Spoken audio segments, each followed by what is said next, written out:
বর্ষাকালে বাড়ি নির্মাণ করা জীবনের সবথেকে বড় ভুল। বর্ষাকালে বাড়ি তৈরি করা মানেই অতিরিক্ত টাকা নষ্ট করা।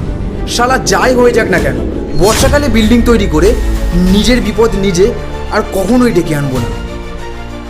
ঠিক আপনাদের মতো প্রায় বেশিরভাগ সাধারণ মানুষ এমন কথাগুলো আমাকে জানাচ্ছে, কিন্তু আমি যখনই বাড়ি মালিককে জিজ্ঞাসা করলাম যে দাদা এমন বলার কারণটা কি, তখন তাদের বেশিরভাগ জনেরই একটাই কমন উত্তর ছিল যে বাড়ি নির্মাণের সবথেকে দামি মেটেরিয়াল স্টিল রডেই প্রবলেম। আর এই সমস্যাগুলো আমি খুব সহজেই বুঝলাম এবং তাদের সমাধানও দিয়ে দিলাম। তাই ভাবলাম এই সমস্যাটা তো আপনাদের মতো সাধারণ মানুষের সাথেও ঘটে থাকে, তাই আজ এই ছোট ভিডিওর মাধ্যমে সেটা ভালোভাবে জানিয়ে দিই। আপনাদের মতো প্রায় সাধারণ মানুষরা বিল্ডার্স থেকে একদম চকচকে নতুন রড কিনে নিয়ে আসছেন, কিন্তু একবার ভাবুন তো এই বর্ষাকালে এমনকি নর্মাল সময়েও রডগুলি কিছুদিন থাকতে না থাকতেই এমন বাজে লালচে কালারের হয়ে জং চলে আসছে। তাহলে কি এই রড বাড়ি নির্মাণের কাজে আর ব্যবহার করা উচিত নয়? বা এই রডগুলিকে ব্যবহার করা গেলেও সেটা কিভাবে করতে হবে?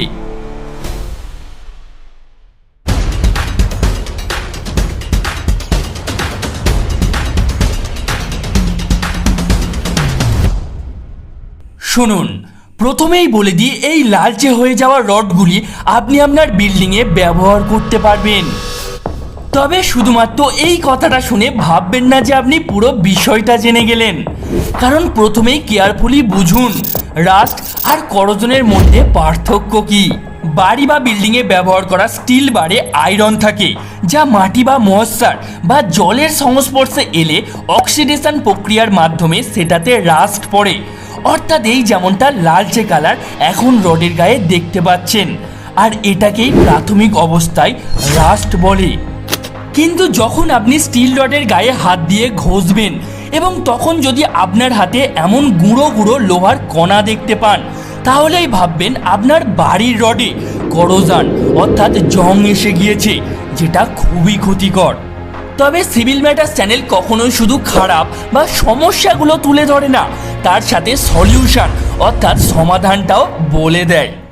জেনে রাখুন, আপনার বাড়ি নির্মাণের রডে যদি এমন জং চলে আসে, তাহলে সিকার রাস্ট অফ 100 বা ডক্টর ফিক্সিট 204 রাস্ট রিমুভার এই দুই কেমিক্যালের মধ্যে যে কোনো একটি কেমিক্যাল অবশ্যই ইউজ করবেন।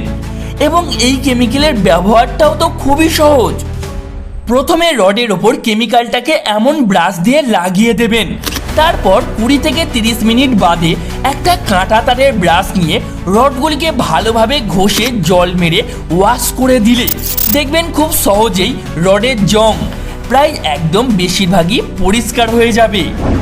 কিন্তু যদি আপনার বাড়ি নির্মাণের রডগুলি শুধুমাত্র এমন লালচে কালার হয়ে যায়, তাহলে কিছুই করার দরকার নেই। আপনি আপনার বিল্ডিংয়ের সব জায়গায়, সে কলামে হোক বা ছাদে বা সিঁড়িতে, প্রতিটি জায়গায় এমন অর্থাৎ এই লালচে হয়ে যাওয়া রড আপনি নিঃসন্দেহে ব্যবহার করতে পারেন, কোনো অসুবিধা নেই।